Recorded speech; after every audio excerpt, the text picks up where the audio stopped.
Hello दोस्तों, मैं doctor Animesh, MS general surgeon and MCH plastic surgeon, आप सभी का अपने यूट्यूब चैनल सर्जरी ऑनलाइन पे स्वागत करता हूं। दोस्तों, इस वीडियो में हम डिस्कस करेंगे कुछ मेडिकल टर्म्स जो बहुत कॉमनली यूज किए जाते हैं और वो कोई डॉक्टर या किसी स्पेशलिस्ट के लिए यूज किए जाते हैं। आपको ये पता होना चाहिए कि आपको अगर किसी डॉक्टर को दिखाना है, किसी स्पेशलिस्ट को दिखाना है, किसी बीमारी के वजह से किसी डॉक्टर को दिखाना है तो उन डॉक्टर को क्या कहते हैं। तो जैसे बहुत सारे टर्म्स है, मैं एक एक करके आपको बता देता हूं। सबसे पहले होते हैं जनरल फिजिशियन, जो कि नॉर्मल खांसी, बुखार, जुकाम जैसी बीमारियों से डील करते हैं। उसके बाद आते हैं जनरल सर्जन। अगर आपको कोई ऑपरेशन कराना है, जैसे हर्निया है, हाइड्रोसील है, पाइल्स की प्रॉब्लम है, अपेंडिक्स की शिकायत है, या फिर गॉल ब्लैडर में स्टोन है, या फिर आपको पेट में ऑब्स्ट्रक्शन या परफोरेशन जैसी शिकायत बन जाती है, तो उसके लिए आपको जनरल सर्जन से मिलना होगा। जनरल फिजिशियन के पास एमडी की डिग्री होती है और जनरल सर्जन के पास एमएस की डिग्री होती है। जनरल फिजिशियन अगर एमडी के बाद कोई सुपर स्पेशलिटी करते हैं तो उसे हम डीएम कहते हैं, और जनरल सर्जन एमएस के बाद कोई सुपर स्पेशलिटी करते हैं तो उसे एमसीएच कहते हैं। तो बहुत सारे स्पेशलिस्ट होते हैं जो डीएम करते हैं जनरल फिजिशियन होने के बाद।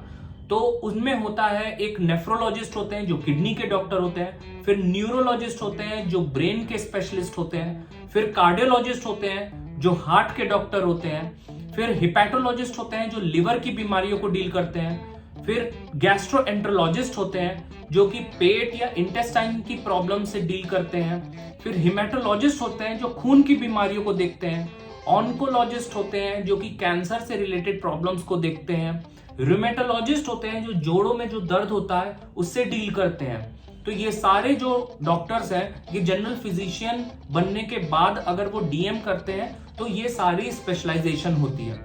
दोस्तों, ऐसे ही जनरल सर्जन अगर एमएस कर चुका होता है और वो एमसीएच करता है तो एमसीएच में भी बहुत सारी स्पेशलाइजेशन है। जैसे वो न्यूरो सर्जन हो सकता है जो दिमाग के सर्जरी से डील करते हैं, फिर सीटीवीएस सर्जन होता है जिसको हम कार्डियोथोरैसिक वैस्कुलर सर्जन कहते हैं जो कि हार्ट के सर्जरी से डील करता है, फिर तीसरे होते हैं प्लास्टिक सर्जन जो कि बर्न्स और रिकंस्ट्रक्टिव सर्जरी में डील करते हैं, फिर ऑन्को सर्जन होते हैं जो कैंसर से रिलेटेड सर्जरीज करते हैं, फिर यूरो सर्जन होते हैं जो कि पेशाब या फिर गुर्दे की प्रॉब्लम से डील करते हैं, गैस्ट्रोएंटरोलॉजिस्ट होते हैं, गैस्ट्रोएंटरोलॉजिस्ट एमडी भी होते हैं, गैस्ट्रोएंटरोलॉजिस्ट एमसीएच भी होते हैं। दोनों ही पेट से रिलेटेड समस्या को देखते हैं, लेकिन एक मेडिसिन द्वारा होता है और एक सर्जरी द्वारा होता है।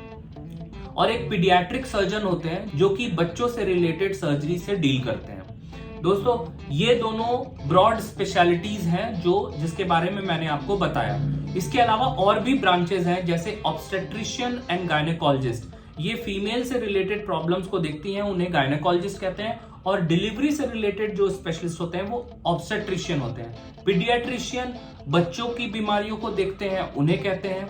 और ऑर्थोपेडिक सर्जन जो होते हैं वो हड्डी से रिलेटेड जो भी प्रॉब्लम होती है, एक्सीडेंट हो गया या हड्डी में ट्यूमर हो गया, उससे रिलेटेड अगर वो स्पेशलिस्ट होते हैं तो वो ऑर्थोपेडिक सर्जन होते हैं। इसके अलावा ऑफ्थेल्मोलॉजिस्ट होते हैं जो आई सर्जन होते हैं, ईएनटी सर्जन होते हैं जो कान, नाक और गला से डील करते हैं। तो ये सारी स्पेशलिटीज हैं जो कि इंडिया में होती हैं, और जितनी भी मैंने बताई उनमें से जितनी सर्जरी से रिलेटेड है उसमें एमएस की डिग्री मिलती है, और जो बीमारियां मेडिसिन द्वारा ट्रीट होती हैं वो अगर डॉक्टर उसमें डील करते हैं तो उसे एमडी कहते हैं। तो दोस्तों, उम्मीद है आपको वीडियो में दी गई जानकारी पसंद आई होगी। इसे और भी लोगों में शेयर कीजिए, क्योंकि शेयर करना बहुत इंपॉर्टेंट है, क्योंकि अभी भी बहुत सारे लोगों को पता नहीं होता है कि उनको किस डॉक्टर को दिखाना है। अगर आप सही समय पे सही डॉक्टर को दिखाएंगे तो इलाज बेहतर हो पाएगा। बहुत सारे पेशेंट्स को मैंने ओपीडी में देखा है जिनको पता नहीं होता है कि एक्चुअल में किसको दिखाना चाहिए।